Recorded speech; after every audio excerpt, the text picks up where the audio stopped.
Good morning, Bert Plante here, Operations Section Chief Trainee with the Gold Team from the sunny South.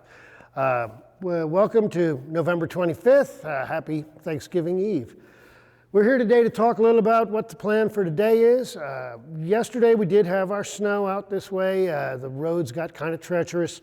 We have a lot of equipment that has a little difficulty dealing with it, so most of our equipment made it halfway to where they wanted to go and then stood by to see if the roads would clear up.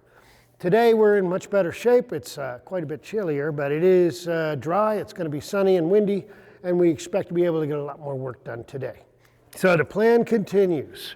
We've got the fuels group, again, and most of their work is focused on the northwest side of the fire, and they are up there decking logs, trying to get collecting everything for more operations in the springtime, really. There's not going to be enough time left in your fall, if that's indeed what we're in, to be able to pull any of that stuff out of there.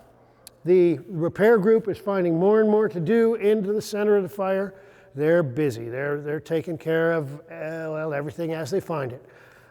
They'll be involved again probably until winter chases them out. There's plenty for them to do.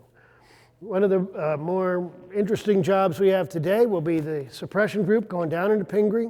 Yesterday we did an MMA flight. That's a type of infrared flight that's looking for heat signatures, anything hot on the ground. It's really good at picking up a difference in temperature. And it found us some spots that it says are hot over west of the university campus. There's some in here, three spots in here. And of course up in that bowl, I don't know, as far as I know, I think that's in New Mexico because it's about as easy to get to. There's some heat in that. We're going to be trying to get in there and see what we can get to, see what we're looking for. I believe we're looking at downed logs or maybe a stump, which will hold fire for a length of time. But with the conditions we have right now, I'm not really concerned that they're going to get up and move anywhere. Still, we're going to have to go in, assess, try and knock them out. And finally, the structure group stays down in the Estes Park area because all of our winds, all of our weather indicates that should the fire want to start moving, the most likely direction would be in this direction. And then we've got them out in front.